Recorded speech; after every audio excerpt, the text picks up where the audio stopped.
amigas y amigos de su programa Brujas del Este. En la noche de hoy estamos contentas celebrando el primer mes de transmisiones de su programa Brujas del Este, sobrevolando las redes. Y precisamente poco a poco, truquito a truquito, estamos logrando mejorar la calidad de la señal de sonido y de transmisión. Incluso nos hemos matriculado en algunos cursos de lo que denominamos brujerías tecnológicas para poder compartir con ustedes ese conocimiento que vamos aprendiendo. Esta semana tuvimos la ocasión de conversar con muchísimos profesionales asociados a la cultura, a la salud y también a los trabajos médicos y de otros tipos de asistencias de salud. Y algunos de ellos tuvieron miedo de participar en el programa de Brujas del Este, porque dicen que son personas creyentes, que en los círculos en los que se mueven la brujería está muy mal vista. Y queremos aclarar, como siempre hemos aclarado desde el principio, lo que significa para nosotros ser una bruja del Este, un motivo de orgullo.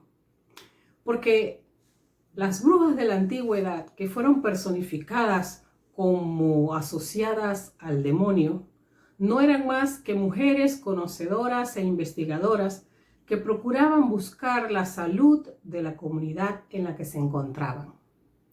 Por ello, muchas de ellas fueron calumniadas, encarceladas o incluso asesinadas por dedicarse a buscar un conocimiento que no se le permitía en esos tiempos ni a hombres ni a mujeres, pero a mujeres muchísimo menos, debido a que la institución patriarcal considera que el sitio de la mujer es uno solo y trascender de eso, de ser una mujer que está en su casa atendiendo a sus hijos, a ser una mujer que está investigando con cuanta sustancia haya la forma de resolver los problemas de la comunidad, era muy mal visto. Sobre todo en la Edad Media, en la que se consideraba que tratar de luchar contra el designio sagrado de una enfermedad por Dios mandada era abominable. Por eso nos declaramos brujas, y brujas del Este porque residimos al este de la ciudad de Panamá, casi llegando al límite de la ciudad de Panamá. Tenemos nuestra sede, las Brujas del Este, pero estamos abiertas a todos los conocimientos que vengan de todas partes del mundo. Y nuestro lema de sobrevolando las redes se refiere precisamente al hecho de que buscamos a través de las distintas plataformas de conseguir información para ustedes que les pueda servir. Y en el día de hoy pues tendremos en el segmento de brujitas, tendremos a la brujita migrante, una brujita panameña, una chica combativa y de espíritu muy reivindicativo, que por avatares de la vida está residiendo ahora mismo en Nueva York y desde allá nos manda algunas informaciones sobre el teletrabajo que está realizando. Ella es Imperio Brito, licenciada en zootecnia por la Universidad de Panamá y que también está trabajando ahora en la función de trabajadora comunitaria en Nueva York, atendiendo a las poblaciones de latinoamericanos que residen allí. Así es que vamos a estar conversando con ella sobre lo que es el teletrabajo y cómo lo está trabajando ella en estos momentos. Y en nuestro último segmento, que es el segmento de sobrevolando las redes, les dejaremos con Ratolina, quien nos dará consejos que hemos pedido precisa y exclusivamente porque las y los docentes panameños reinician clase el día julio 20 y queremos que tengan la mejor apariencia posible para recibir con alegría a nuestros jóvenes, que aunque tienen que seguir en confinamiento, pueden abrirse a la sabiduría, al conocimiento de sus profesoras y profesores. Son momentos difíciles para todos, pero solo el optimismo y el amor mutuo y a nuestra comunidad podrán darnos la solidaridad necesaria para salir adelante. Recuerden que Bruja del Este apoya la petición de las comunidades de cuarentena sin hambre y de justicia para los pobres. Bono de 500 para aquellas personas que han perdido sus empleos y para aquellas personas que siempre han trabajado en la informalidad laboral, para los cuentapropistas que han tenido que cerrar sus negocios por las medidas sanitarias. Brujas del Este, sobrevolando las redes, le da la bienvenida en su primer mes de transmisión.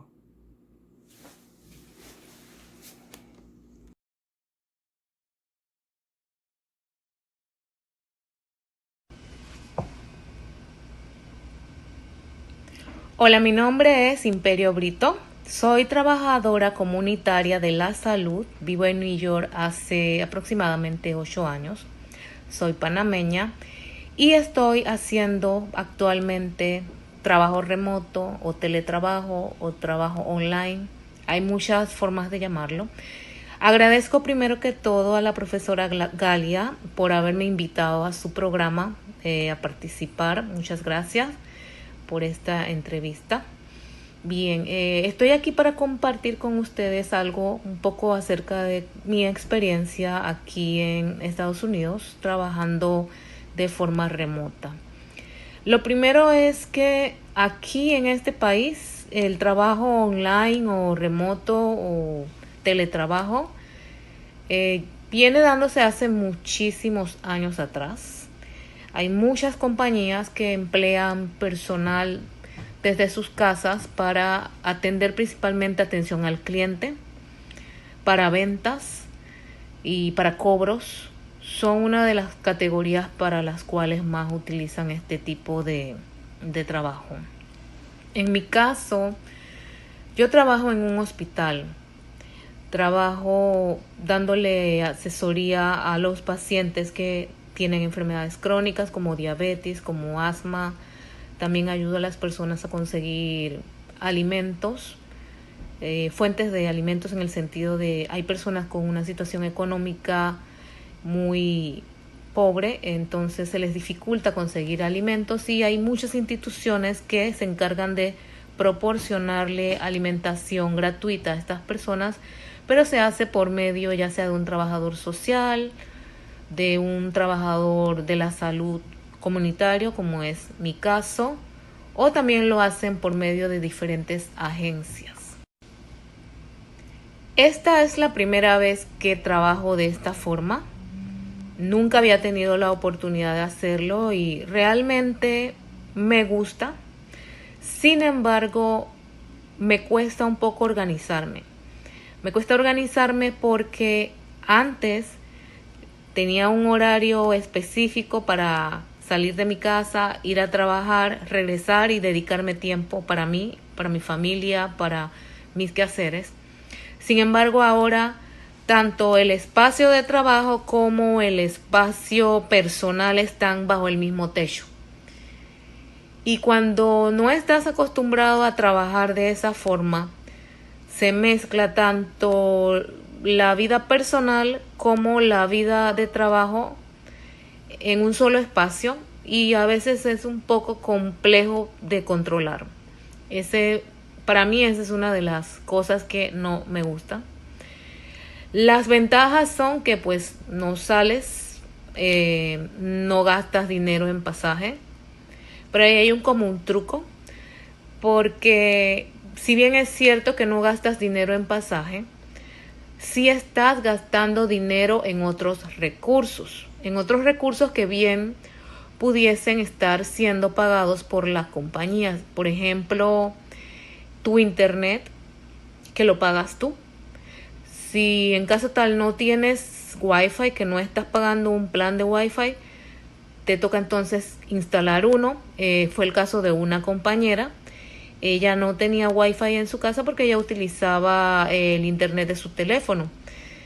En cuanto inició el trabajo remoto, se dio cuenta que la data que tenía de su teléfono se le agotaba muy rápido en el trabajo y estaba perdiendo dinero porque tenía que comprar data adicional en su plan telefónico y eso ya no le estaba haciendo factible, eso se estaba poniendo un poco más caro de lo que es el pasaje, aquí en New York, por ejemplo.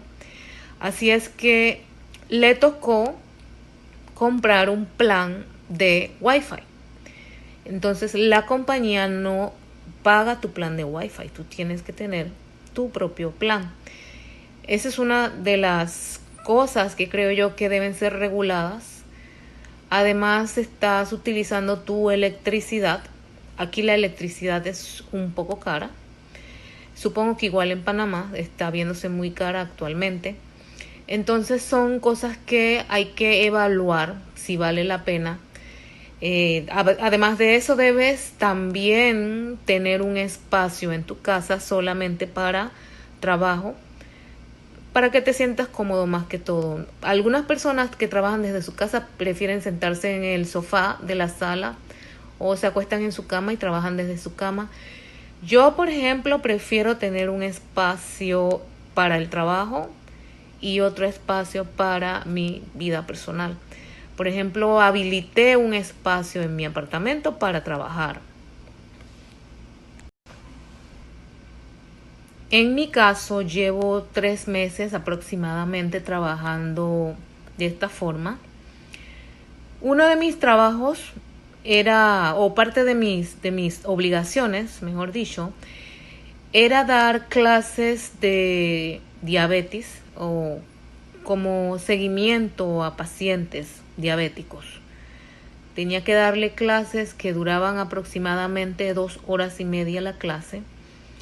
Y a raíz del COVID, cuando se presentó el momento en el cual había que nuevamente iniciar las clases, se propuso dar clases por Zoom, pero hubo un gran inconveniente, y fue que la mayoría de mis pacientes no sabían utilizar Zoom, tampoco sabían utilizar muy bien los smartphones, no sabían mucho de internet, ni de aplicaciones, ni de ningún tipo de plataforma.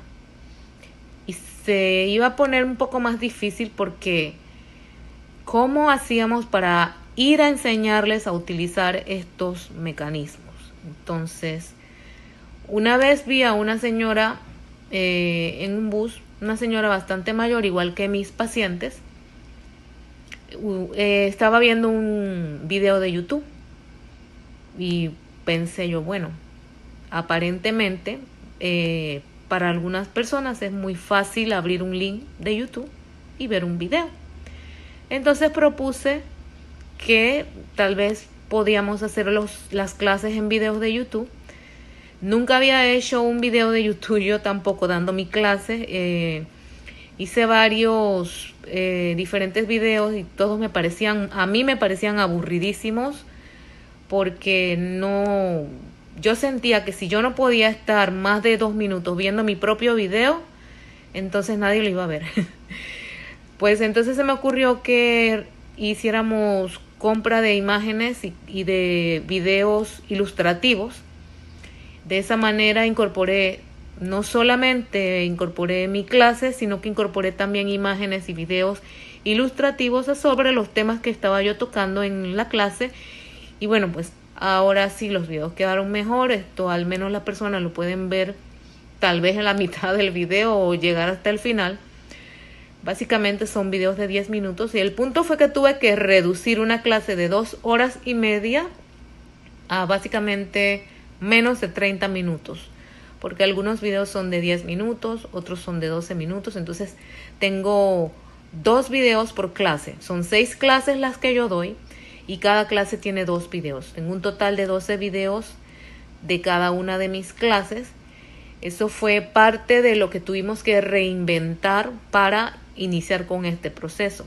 Para muchas personas no es un proceso nuevo, vuelvo y repito, pero la mayoría de la gente no está acostumbrada a trabajar de esta forma y han tenido que hacer lo mismo que yo, reinventarse nuevamente, crear nuevas formas de llegar al público, de llegar a sus clientes, de llegar a sus pacientes, de llegar a todas las personas que dependen de ese trabajo.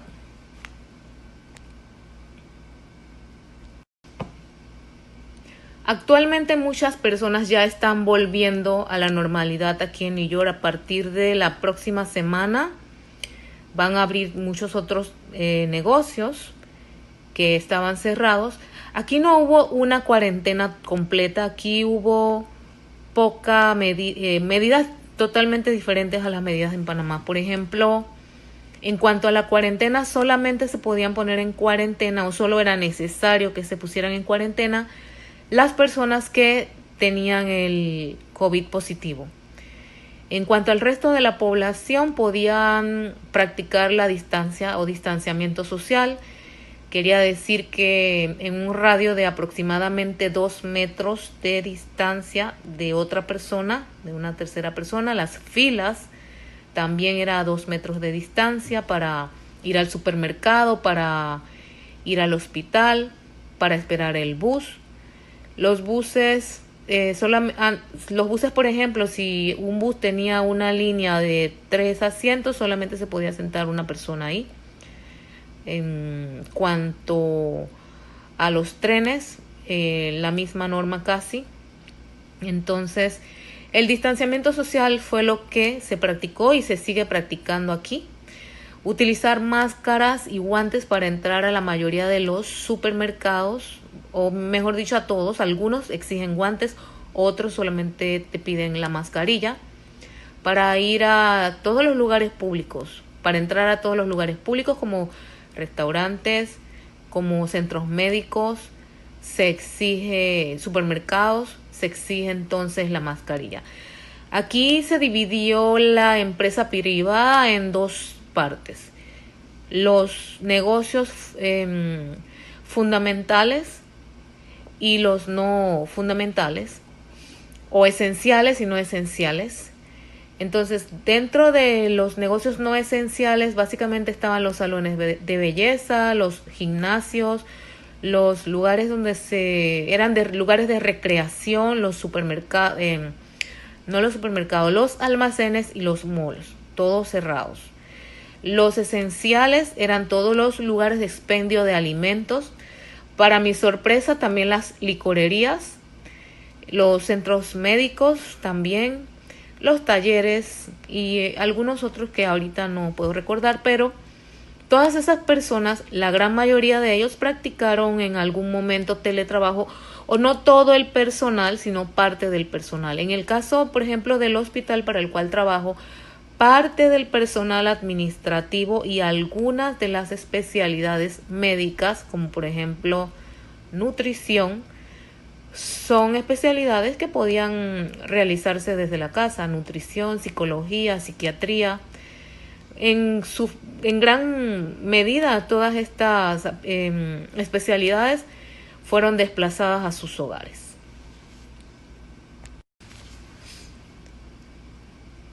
También considero que se debe cambiar un poco la forma del entrenamiento del personal y ahora adaptar nuevas modalidades de trabajo en casa, porque la gran mayoría de las personas que iniciamos a trabajar en casa de la noche a la mañana no recibimos prácticamente ningún entrenamiento para trabajar en casa.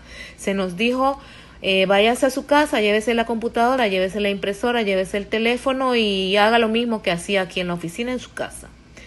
Sin embargo, considero que hay algunos datos, algunas normas, algunos detalles que se deberían utilizar para mejorarlo y convertirlos en training, como por ejemplo el uso de las plataformas tecnológicas para la gestión del trabajo. Muchas personas aprendieron en la marcha a utilizar estas plataformas de trabajo.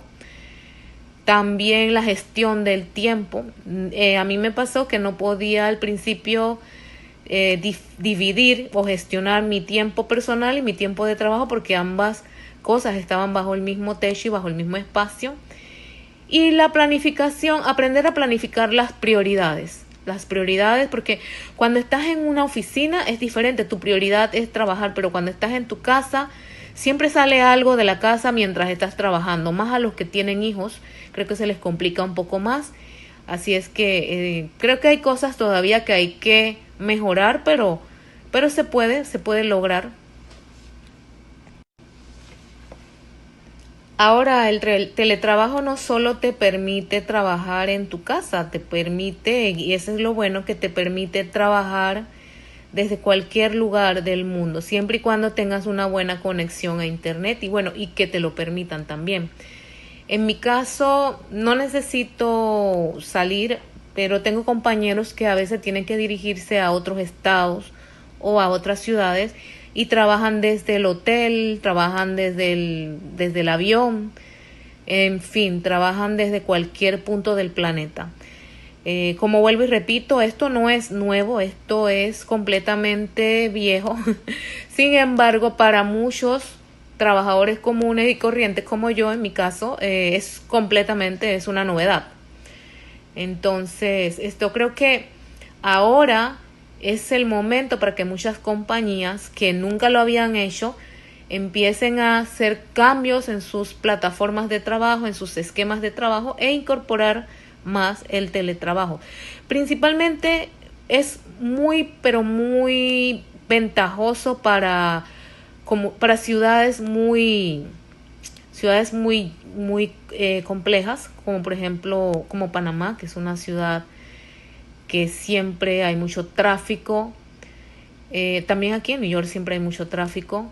Entonces creo que las personas que viven en ciudades muy congestionadas como estas, como Panamá, les conviene mucho porque evita el exceso de tráfico en las calles y creo que ayuda mucho a las personas que, por ejemplo, no tienen quien le cuide a los niños. Ahora, cuando estás en la casa, trabajar mientras tienes niños tampoco es fácil. He visto compañeras, yo no tengo niños, pero he visto la experiencia de mis compañeras y bueno, tienen que trabajar entre los niños, entre los quehaceres y se les hace un poco complicado, pero se logra el objetivo. Para las personas que, por ejemplo, nunca han estado en teletrabajo, como por ejemplo yo me incluyo, yo pensaba, oh, wow, voy a trabajar desde mi casa, nadie me va a estar molestando, nadie me va a estar fiscalizando, pero me equivoqué. Hay formas por las cuales te pueden revisar si estás en tu casa. Por ejemplo, en mi caso se utiliza GPS para controlar la posición en la cual me encuentro. A esta hora se supone que debo estar en mi casa. También hay muchos programas para hacer reuniones virtuales que estamos utilizando. Actualmente estamos utilizando, para la compañía en la que trabajo, estamos utilizando aproximadamente 4 diferentes aplicaciones, dependiendo de la capacidad y de las reuniones. Hay reuniones de hasta 60 personas para las cuales se utiliza una aplicación que se llama Ring. También estamos utilizando Teams de Microsoft, Zoom también. No se usa mucho Zoom, pero sí, aquí lo utilizamos un poco. En algunas ocasiones, principalmente yo lo utilizo mucho el WhatsApp para conversar con los pacientes, porque a la mayoría de los pacientes latinos aquí se les facilita mucho más utilizar esa aplicación. Por ejemplo, para comunicaciones entre el grupo de trabajo, utilizamos siempre Teams, que es la aplicación de Microsoft. En cuanto a las reuniones más abiertas con diferentes empresas que hacen reuniones grandes de cooperación, por lo regular se utilizan otras plataformas más profesionales, un poco más caras para la compañía, como Ring, y hay muchas otras más. Nosotros estamos utilizando eso. Esas son plataformas de comunicación. Se utilizan para mantener la información dentro de la compañía fluyendo, ya que no estamos en el mismo edificio para poder informarnos o llamarnos constantemente para darnos información o compartir información, pues se hace por medio de estas aplicaciones. Pienso que el teletrabajo tiene beneficios. ¿Por qué no? Tiene muchos beneficios. Entre ellos la reducción de costo. Pienso que bien manejado puedes llegar a reducir tus costos. Tal vez al principio era un poco complicado para aquellos que no tenían un buen equipo. Lo más importante considero yo tener una buena computadora, un buen internet y un buen teléfono, que es lo básico. También probablemente haya mayor productividad. Algunas compañías consideran que han tenido una mejor productividad. También es más atractivo para trabajar. De hecho, lo es. Me ha gustado la experiencia. Y pienso que en la medida en que se regule más este tipo de trabajo, creo que debe haber leyes regulatorias para el mismo en el futuro, para evitar también el que no solamente se aprovechen los trabajadores, sino que los empleadores se aprovechen de la situación. Porque vuelvo y repito, creo que hay que regular básicamente los gastos de electricidad, de internet, así como algunas empresas ayudan o no ayudan, comparten gastos de combustible con algunos de los empleados. Por ejemplo, eso se da mucho en el caso de los vendedores, que la empresa les proporciona una parte del combustible. Creo que en este caso sería proporcionar tal vez una parte del costo de la electricidad y del costo del Wi-Fi, por ejemplo. No sé, creo que debe haber conversaciones acerca de los costos y regularlos para el futuro, ser un poco más equitativos. Si pudiera mencionar ya en pocas palabras, las ventajas son para mí flexibilidad, el ahorro, la integración también te abre más puertas. No solamente puedes trabajar con una sola compañía, sino que podrías trabajar con varias compañías a la vez. Tengo una amiga que trabaja con 2 compañías al mismo tiempo. Y pues la capacitación de talento también. Y la productividad, creo que la productividad son una de las ventajas. Y para sacarle ventaja, mucha más ventaja, creo que hay que mantener el contacto con, por ejemplo, los compañeros de trabajo. Si están en un mismo departamento, tratar de mantener diariamente el contacto. Planificar mejor tu jornada de trabajo, si puedes, un día anterior, y organizar lo que vas a hacer al día siguiente. Y pues creo que, bueno, planificar, o mejor dicho, organizar tu espacio entre la familia y el trabajo, para sacarle mayor ventaja al trabajo desde la casa. Creo que un poquito más de organización y podemos lograrlo muy eficazmente. Bueno, ya para finalizar, considero que el teletrabajo ha sido una gran herramienta para mantener la actividad laboral sin tener que poner en riesgo nuestra salud, que ha aflorado nuestra creatividad. La creatividad, pienso yo que del 90% de la población ha desarrollado una gran creatividad para continuar adelante con sus negocios, con su vida personal. Además que aparte el teletrabajo también nos ayuda un poco a estar más con nuestras familias. Es importante también eso, aclarar. Y que esta pandemia ha traído muchos cambios a nuestras vidas que probablemente se vayan a quedar para siempre, y creo yo que el teletrabajo será una de esas cosas que se van a quedar gracias a esta pandemia. Bueno, con esto me despido. Agradezco mucho a la profesora Galia por haberme invitado y espero que todos ustedes disfruten mucho de trabajar en casa.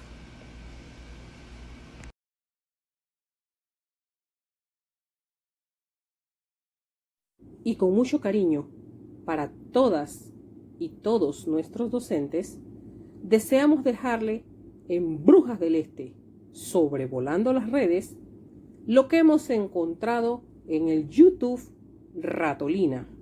Consejos para una buena apariencia en videoconferencia. Que el vídeo que estoy grabando ahora mismo, a la hora de hacer una videollamada, la luz es muy importante. Exactamente igual que ahora mismo que yo necesito mis luces para grabar y que la imagen se vea bonita y bien, una mala luz en una videollamada puede hacernos parecer la niña del pozo. Que también influye el hecho de que hace un mes que no nos da el sol en la cara y estamos más blancos que un huevo duro. Sí. ¿Cómo hacemos esto? Evitar por todos los medios las luces que sobre todo nos den de un lado o del otro o desde atrás. Cualquier luz que no nos dé de forma frontal en la cara no nos va a favorecer especialmente. Y ya no os digo nada de las luces que nos dan por debajo, aunque esas son pocas, realmente tampoco hay ninguna luz normalmente que nos esté dando por debajo. La papada es una facción nuestra que está diseñada para estar a la sombra. Todo este vídeo, por favor, en clave de humor, porque realmente estamos en mitad de una pandemia y a nadie le importa que se le vea la papada. Lo único que uno quiere es estar bien y que su gente esté bien. Lo ideal es, por ejemplo, tener un foco o un aro de luz como el que tengo yo colocado aquí maravillosamente ahora mismo, que me está dejando ciega, pero ya me he acostumbrado después de 5 años de dedicarme a esto.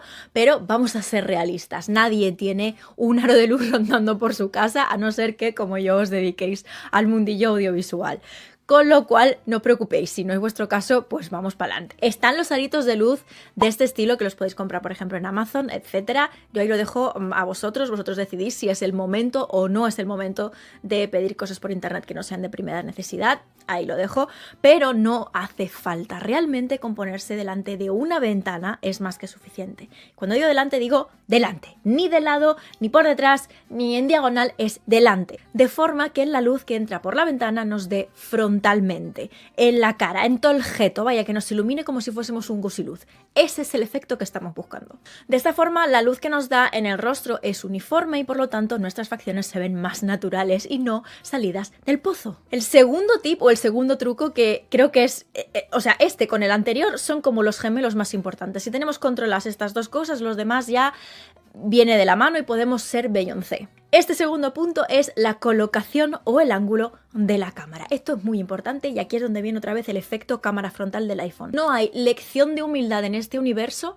como que se te abra por accidente la cámara frontal del teléfono. Te das cuenta de que no eres nadie. Si alguien se está haciendo mucho el creidito, abridle así en plan Pokémon salvaje la cámara frontal del iPhone, verás que pronto se le pasa. Pues la ciencia de esto es básicamente que cualquier ángulo que nos quede por debajo de la línea de visión normalmente no va a ser muy favorecedor. Así que haced lo siguiente, y es que la cámara que os vaya a enfocar, ya sea la del teléfono, ya sea la del ordenador, la cámara que sea, como si tenéis una de esas webcams que se añaden al ordenador, que siempre esté mínimo a la misma altura que vuestros ojos, pero idealmente ligeramente por encima. Ahora mismo, por ejemplo, yo estoy grabando este vídeo y mi cámara no está nivelada con mis ojos, sino que está ligeramente por encima, de tal forma que está un pelín inclinada hacia abajo. ¿Qué hace eso? Una de las cosas, afinar el rostro, pero también en general es un ángulo mucho más favorecedor a la hora de mostrarse uno en cámara y no parecer Mr. Potato. Al hilo del ángulo de enfoque de la cámara, el tercer tip también es el plano que se ve en pantalla. O sea, ya no estoy hablando de dónde está la cámara colocada, sino cuánto de ti está en la pantalla. Por norma general, cuanto más cerca tengas la cámara, es decir, cuanto más de ti haya en la pantalla, más cerca se te vea la cara en la pantalla, menos favorecedor va a ser. Esto es cuestión de las ópticas. Las lentes de las cámaras distorsionan la cara cuanto más cerca estamos del objetivo. Por lo tanto, si nos acercamos demasiado, pues puede que se nos vea la nariz mucho más grande de lo que realmente es. Es como que la cara está deformada y no es realista. Lo ideal, un plano como por ejemplo el que estáis viendo ahora mismo. Más o menos a la zona del escote hasta el alto de la cabeza. Pero evitad dentro de lo posible acercaros tanto a la cámara que la lente distorsione vuestras facciones y parezca que os hayáis puesto un filtro de Snapchat. El cuarto tip o truco para aparecer flawless en una videollamada es, y esto va más bien dedicado a las morenas que a cualquier otro tipo de color de pelo, pero si tenéis el pelo oscuro como yo y lo vais a llevar suelto, evitad poneros ropa que sea también muy oscura y cerrada, porque eso va a endurecer vuestros rasgos, queráis que no. El pelo oscuro a los lados de la cara, por encima de la cara, es como un marco negro todo alrededor de la cara, suele ser más favorecedor, algo que suavice más los rasgos, quizá también manteniéndose dentro de los tonos neutrales. Yo soy muy de tonos neutrales, un tono blanco, grisáceo, marrón o cualquier otro color que a vosotros os guste. Pero si podéis evitar los colores muy oscuros cuando lleváis el pelo suelto, genial. Que lleváis el pelo recogido y os apetece un jersey de cuello alto negro, pa'lante. En general, pa'lante con todo. Estos son solo tips. Brujas del Este, sobrevolando las redes.